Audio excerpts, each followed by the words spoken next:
جی السلام علیکم میرے حضور، میرا سوال تھا کہ جو شام میں کہا گیا کہ وہاں سے تیسری عالمی جنگ شروع ہوگی، تو آپ کو کیا لگتا ہے کہ اگلے کچھ سالوں میں یہ کہاں کہا گیا ہے؟ مطلب میں نے بڑوں سے ہمیشہ یہ سنا ہے کہ پہلے تم جامعہ کے اسٹوڈنٹ ہو، جی تم بڑوں سے سن کے نہ کرو، پہلے خود پڑھو پھر بتاؤ مجھے کہاں لکھا ہوا ہے کہ عالمی جنگ شام سے شروع ہوگی. ہاں جی کہاں لکھا ہوا ہے؟ میں نے خود تو نہیں پڑھا لیکن خود پڑھو نا، جامعہ اسٹوڈنٹ ہو، معاہدہ میں ہو. جی بالکل. ہیں جی. پڑھو.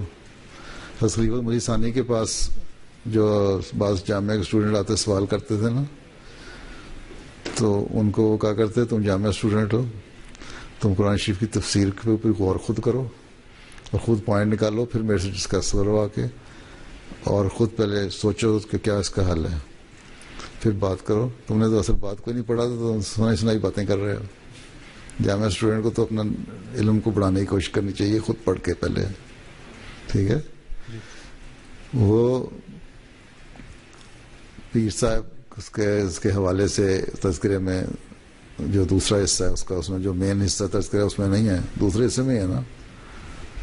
ہاں تذکرہ جو ہے اس کا جو دوسرا حصہ ہے نا خوابوں کا، یا اس میں ہے ہم والو، اس میں یہ ہے کہ ایک تباہی آئے گی، اس کا مرکز ملک شام ہوگا، ہیں یہ ہوگا یہ ہوگا یہ ہوگا، اور اس وقت تم میرے موعود بیٹے کو پہچان لینا. یہ بھی اس میں الفاظ ہیں.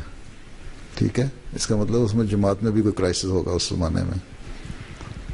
اس لیے ہمیشہ یہ بھی دعا کرنی چاہیے کہ اس کرائسس سے اللہ تعالیٰ دنیا کو بھی بچائے اور جماعت کو بھی بچائے، اور خلافت سے وابستہ رہنے کی کوشش کرو تم لوگ سارے.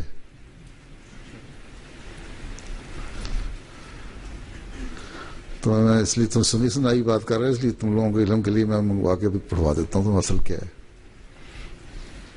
پھر ہے نا اس کا جو آخری حصہ ہے نا تذکرے میں، ایک تو ہے نا مین حصے میں ساری باتیں آئی ہیں، خوابیں، کچھ حصہ ایک علیحدہ ایڈیشن کیا ہوا ہے. پڑھا ہے نا آپ نے تذکرہ کبھی اچھی طرح؟ ہاں اس کے آخری حصہ جو ہے نا اس میں جو ایڈیشن ہے اس میں یہ خواب ہے پیر صاحب کے حوالے سے. انڈیکس میں شاید آپ کو اس طرح نظر نہ آئے، آپ انڈیکس میں دیکھنا ہے تو پیر صاحب کے نام سے دیکھیں.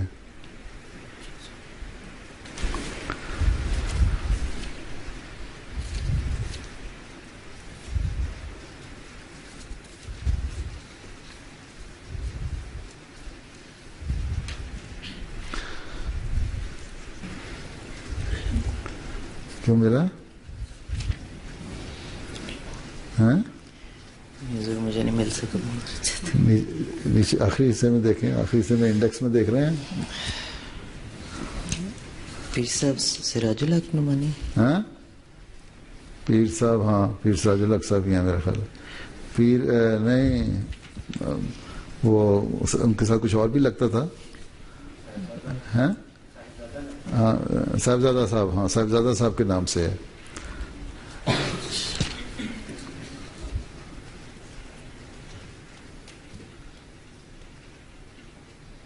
تم نے دیکھا ہوا؟ تلاش کر لو پھر. ان کو جو امتحان میں ڈالا ہوا ہے تو پرنسپل صاحب آپ تلاش کر رہے ہیں.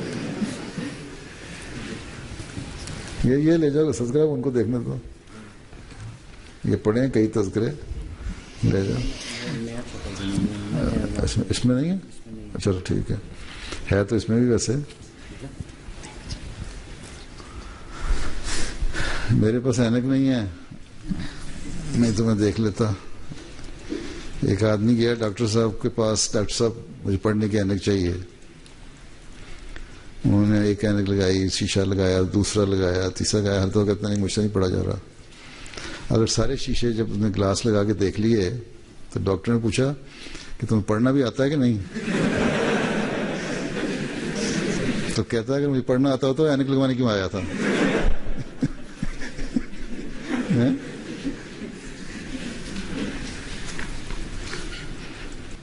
ہاں جی.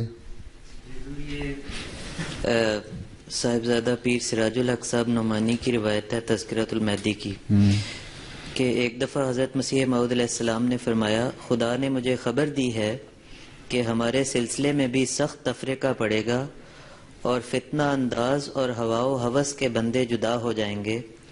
پھر خدا تعالیٰ اس تفرقے کو مٹا دے گا. باقی جو کٹنے کے لائق اور راستی سے تعلق نہیں رکھتے اور فتنہ پرداز ہیں وہ کٹ جائیں گے، اور دنیا میں ایک حشر برپا ہوگا. وہ اول الحشر ہوگا اور تمام بادشاہ آپس میں ایک دوسرے پر چڑھائی کریں گے، اور ایسا کشت و خون ہوگا کہ زمین خون سے بھر جائے گی، اور ہر ایک بادشاہ کی رعایا بھی آپس میں خوفناک لڑائی کرے گی. ایک عالمگیر تباہی آوے گی، اور اس تمام واقعات کا مرکز ملک شام ہوگا. صاحبزادہ صاحب یعنی حضور فرماتے ہیں صاحبزادہ صاحب اس وقت میرا لڑکا موعود ہوگا. خدا نے اس کے ساتھ ان حالات کو مقدر کر رکھا ہے. ان تمام واقعات کے بعد ہمارے سلسلے کو ترقی ہوگی اور سلاطین ہمارے سلسلے میں داخل ہوں گے. تم اس موعود کو پہچان لینا. یہ ہے پورا حوالہ. میں ایک دن غور کر رہا تھا، اس میں سے یہ بھی ہو سکتی ہے حضرت مسلم موعود کے زمانے میں بھی دوسری جنگ عظیم ہوئی، اور یہ جو ریجن تھی شام وغیرہ کی یہ بھی اس میں شامل تھی، لیکن مرکز نہیں تھا، مرکز اس کا یورپ تھا، وجہ بنی تھی یہاں سے.